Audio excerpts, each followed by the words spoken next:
Министра иностранных дел Инала Ардзимба в Сухумском районе встретил глава администрации Алхас Читанава. Мы сегодня будем общаться, и я надеюсь, получим достоверную, объективную информацию, которая позволит нам всем более реально оценивать ту ситуацию, в которой мы сегодня находимся, так как это является способствующим элементом для развития политического сознания нашего общества, что является очень важным элементом формирования нашего государства.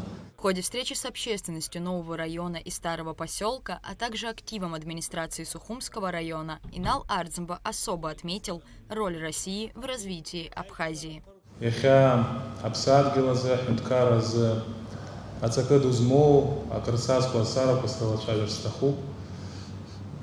Ярубас гимнастичный схарстахуп, Чуганагара, Ацакадуаму, Чуганагара Сахарстахуп, Шишдурвейвш, Жварбжара Пятаглаза, Аша Дарадза Ивадаю, Апснайгура, Ихупавадайрука, Убрязыхан, Акрасаску, Астару, Пахалашажр, Сиха, Алшарахаму. Вы знаете, что с 2008 года Абхазия и Россия подписали более 200 соглашений различного уровня. Это отраслевые соглашения,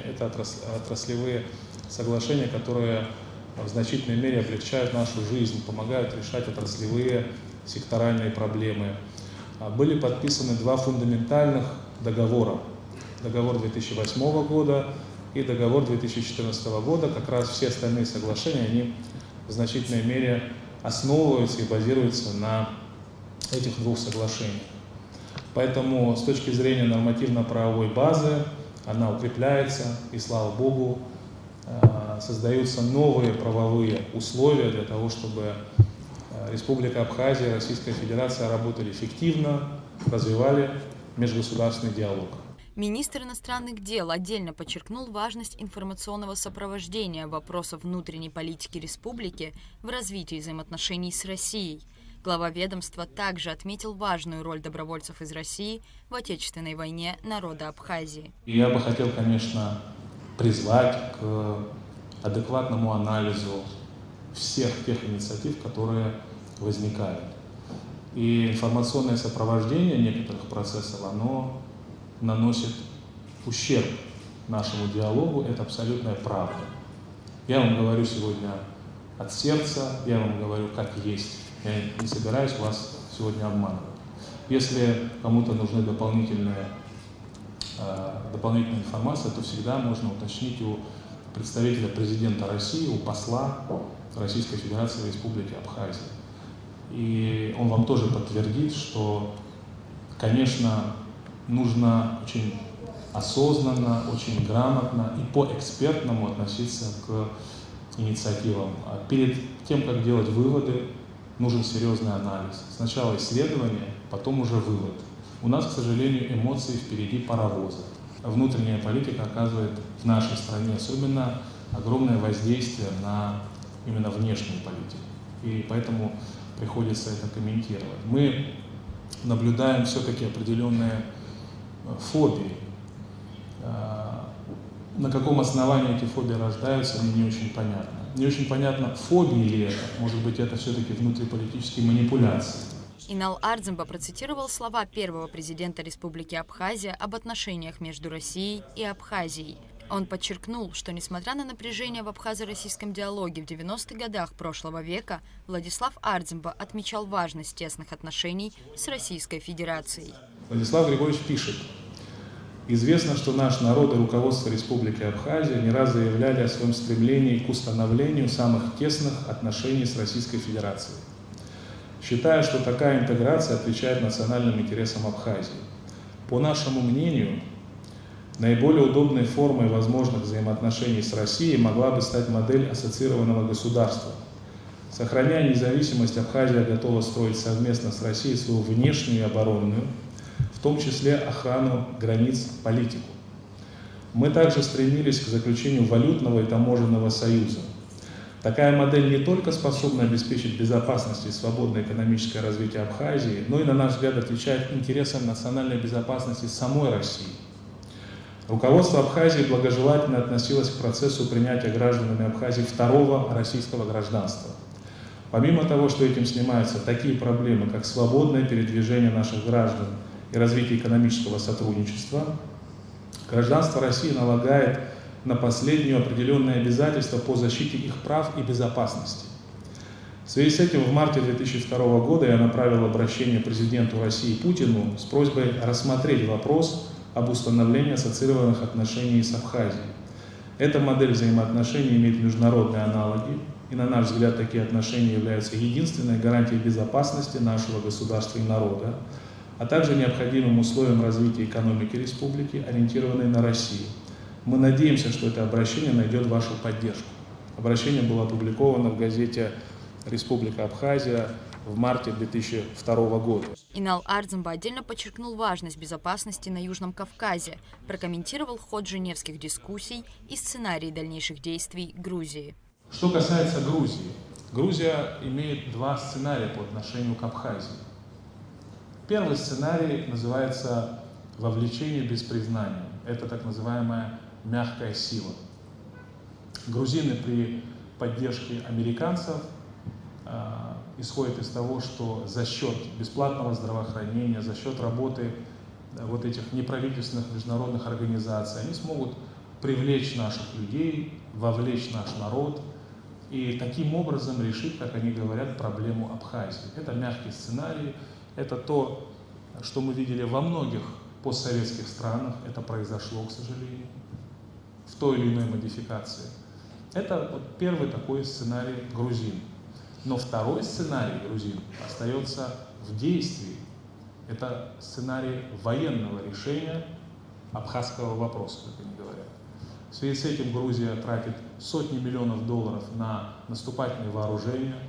Грузины начинают производство ударных, а не разведывательных дронов, беспилотных летательных аппаратов. Это все не оборонительные вооружения. А зачем грузины столько денег тратят на наступательные вооружения? Ну, наверное, чтобы их применить в какой-то нужный момент.